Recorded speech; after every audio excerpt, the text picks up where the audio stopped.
Hey everyone, welcome. It's Wild Wednesday.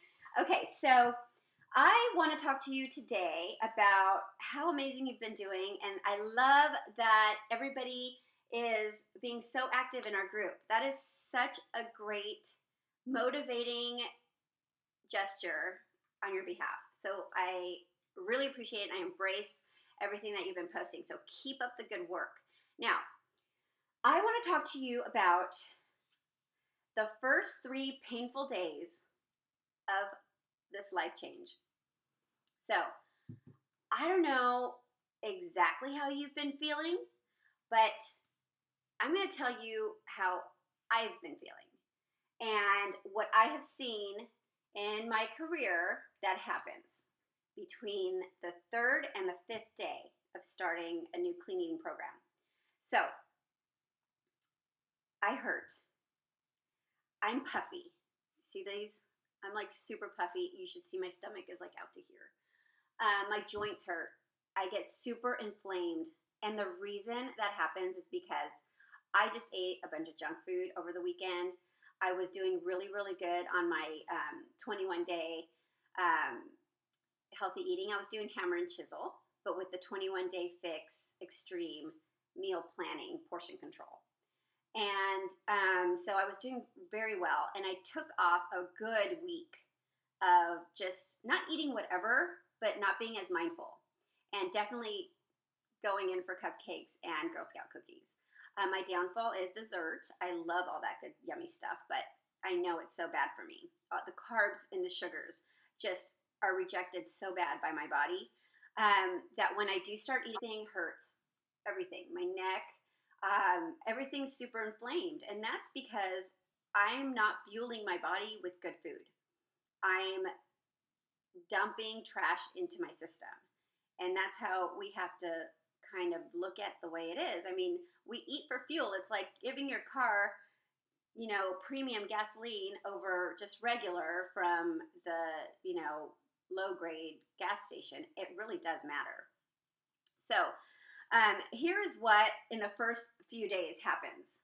We get headaches. We get really short or like angrier.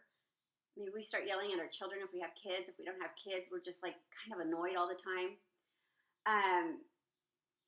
Increase of cravings. Oh gosh, my cravings. Last night I wanted just one more Girl Scout cookie. The Thin Mints are so good. See? Can't help it. But I'll have one and then I have to be done. Otherwise, I eat the whole thing of it, right? I'm trying to get rid of all that stuff out of my house. It's so hard with my kids, but as soon as they eat those cookies, they'll be gone and I won't buy anymore. So, and then the puffiness. So eating all that stuff, that's what makes us like this. And I'm even nasally. It's so crazy. So you start also thinking about all the things you can't have in these first few days. I think that's what goes on with me. I trick my mind and I can't have that, so I want it. I want it so bad.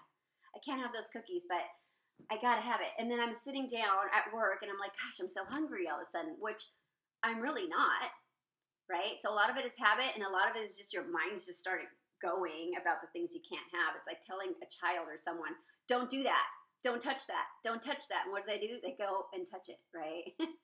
So it's kind of like the same thing. So most people start on Mondays, and they do redos over on Mondays and Mondays over and over and over again every Monday. So I know that by the 3rd day, if we didn't feel it the 1st or the 2nd, the 3rd day, 4th day, 5th day is usually the hardest for me. So I want to give you this analogy. So think about your car, and let's just say you went 5 years without an oil change. What happens to that oil inside that car? It turns into sludge. I know this firsthand. I blew up an engine just 5 months ago. It's horrible because I didn't maintain my beautiful VW Touareg properly. I didn't feed it the proper nutrition. I didn't change the oil enough. I didn't get the tune-ups. I didn't get it flushed. I, didn't love it the way I'm supposed to love it.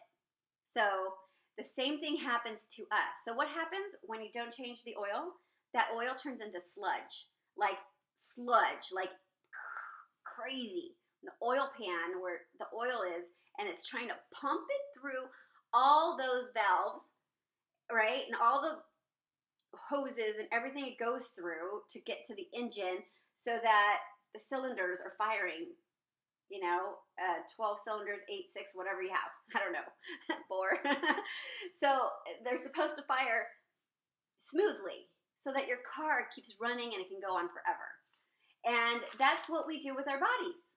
So we must love ourselves, love our bodies, and fuel our bodies properly. And that's what we're doing now.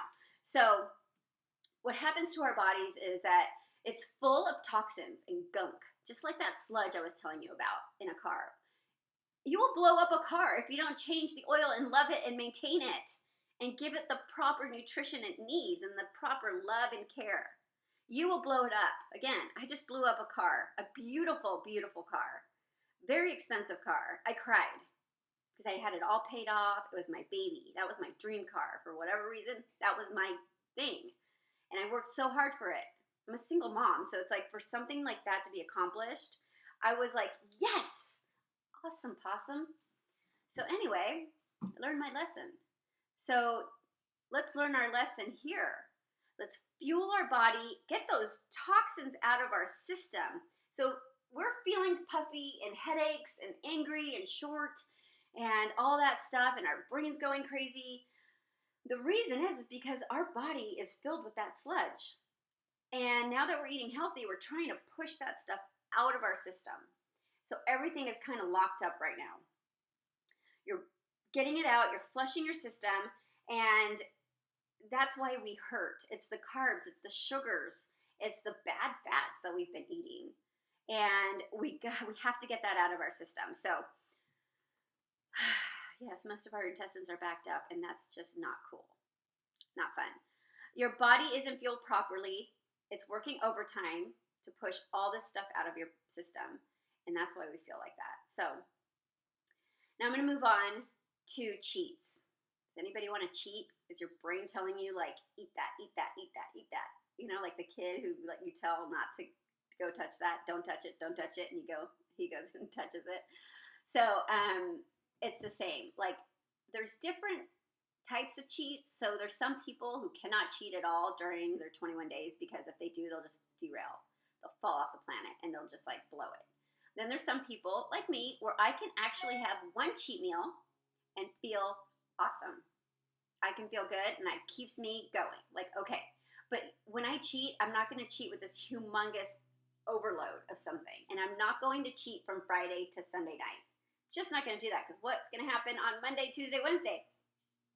It's going to feel bad again.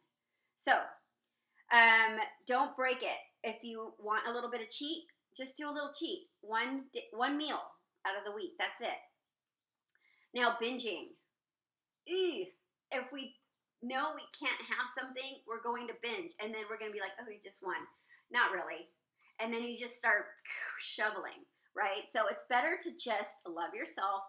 Give yourself that permission to have that one cheat and then move on so that you don't binge. That's the last thing you want to do. Let's see. We can also, to avoid all this binging and cheating and all that stuff, is shuffle our hours around when we do eat so that we don't binge. And what I mean by that is some people like to eat late at night while they're watching TV on the couch. That's just their thing. They just want to feed themselves. So what I mean by shuffle your hours around, I don't know if you've ever heard of intermittent fasting, but I'll explain a little bit, which means we eat a certain amount of hours per day and then we fast the rest. And you just do that. It's just a way of living. For my body, it doesn't work. It actually constipates me for some really odd reason. My body works best that I don't eat until about 9 o'clock. I always have my shake before 9. Always. And then I go and I teach my classes. And then after that, I take my recovery drink. And then I have my meal. And it's usually my breakfast around 11 o'clock or sometimes noon. I love eggs, so whatever that is. And then I keep going, but I stop eating usually around 7 o'clock, 8 o'clock sometimes, which, goes into like 8:30, but that's the latest for me. And then the rest of the time, I guess I'm fasting.